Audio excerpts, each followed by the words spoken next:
Hi, my name is Michelle Center, and this is my tort liability presentation.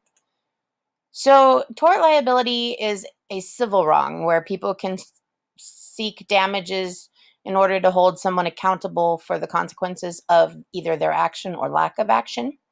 So, we have two types of tort: intentional tort and unintentional or negligent tort.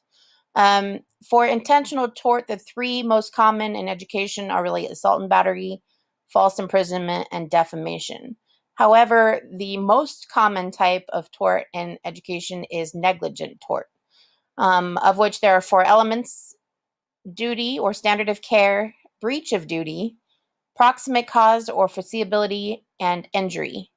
Whether it's the school's duty to take care of the student in that way, did they breach that duty, and did that cause, or could they foresee that it would cause damage, and was there actual injury? My first case is Johnson Johnson v. School District of Millard. And while playing London Bridge, a student was swung a little too hard, and the other students released their hands and caused the student to hit a bookshelf and get a head injury that was pretty severe and needed stitches. The parents claimed negligence, and the court found the teacher was negligent in not properly supervising the game in the early stages of play. Damages of $21,266.10 were awarded. Reactive measures would be that following the accident, the parent would be notified and, if needed, an ambulance called, or at least appropriate medical care. The teacher should notify administration and fill out an incident report. And in case of a severe injury in our district, the administration needs to contact the superintendent's office. Some proactive measures may have been to just make sure that teachers are clear in supervision requirements and understand the age of their children. And even though London Bridge seems like a harmless game, young children can get a little too excited, and knowing that they need to watch at least the beginning of the game to make sure that students are playing appropriately. Peterson v. Baker is my second case. Here, a disruptive student was refusing to sit down and wanted to leave the class. The teacher blocked the door with her arm. The student then knocked her arm out of the door, and the teacher reacted by grabbing the student by the neck. This did cause some red marks and a little bruising. The teacher claimed she was afraid the student was going to hurt her.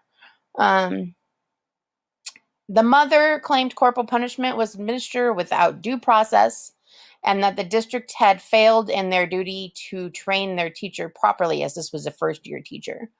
The court sided with the teacher, stating there was no malice or intent to harm in her duty to maintain discipline in her classroom.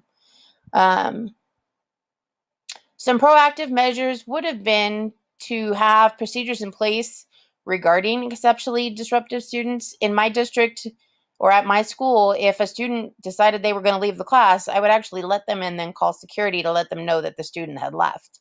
I'm not going to physically bar them from leaving the classroom. So it'd be important to make sure a new teacher knew the procedures for handling an exceptionally disruptive student. Reactive measure, of course, the teacher should notify the administration of the incident immediately upon the student leaving the classroom. It's important they call right away to let the office know what's happening. In my third case, we're looking at Boone v. Reese. And here, the teacher grabbed the arm of the student, or according to the student, pushed him because he was refusing to participate in an activity during PE. This resulted in harm due to a previously known heart condition. Also, the teacher was using what could be considered inappropriate nicknames for the student and referring to the heart condition in the nickname. The mother claimed battery based on the accusation that the student was pushed and the injury resulting from that, and slander based on the nicknames used. Court ruled in favor of the teacher in this case, stating the physical contact was necessary and reasonable in keeping discipline within the classroom, and that slander was dismissed due to lack of evidence.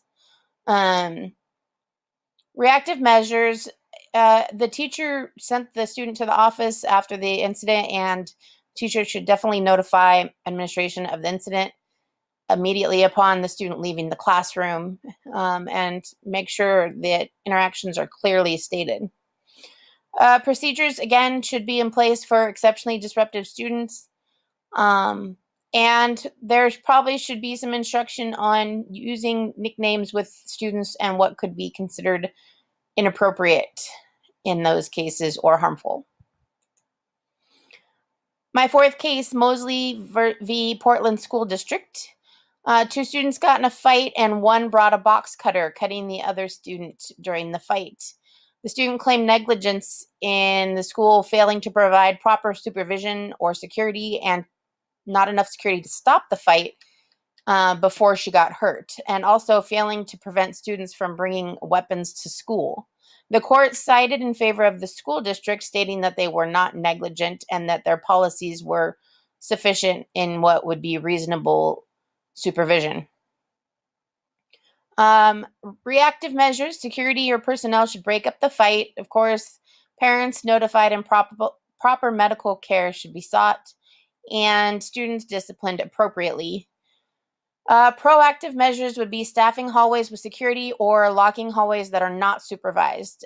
During our lunch hours, if a hallway is unsupervised at our school, the doors are locked so students can't come in there. Teachers supervise hallways during passing periods would help also eliminate some of the dangers. And my final case, Munn v. Hotchkiss School. Now, this is actually a private school, but a student had contracted tick-borne encephalitis while on a school trip to China. Parents claimed negligence in that the school should have warned them about the possibility of such a severe illness being contracted on their trip. And the court ruled in favor of the parents and awarded $41.5 million in damages.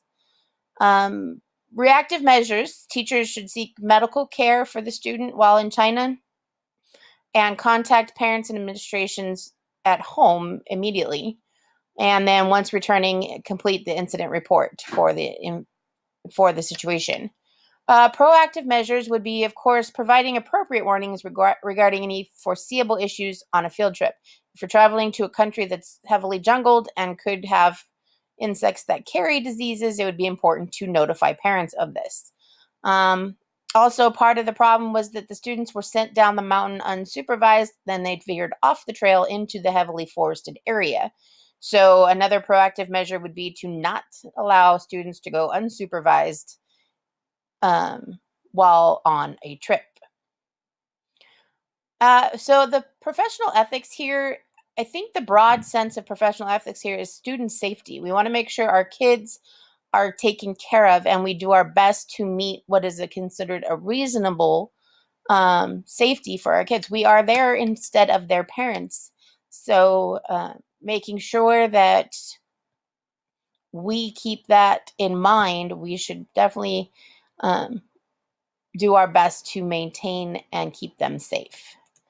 So here are my references.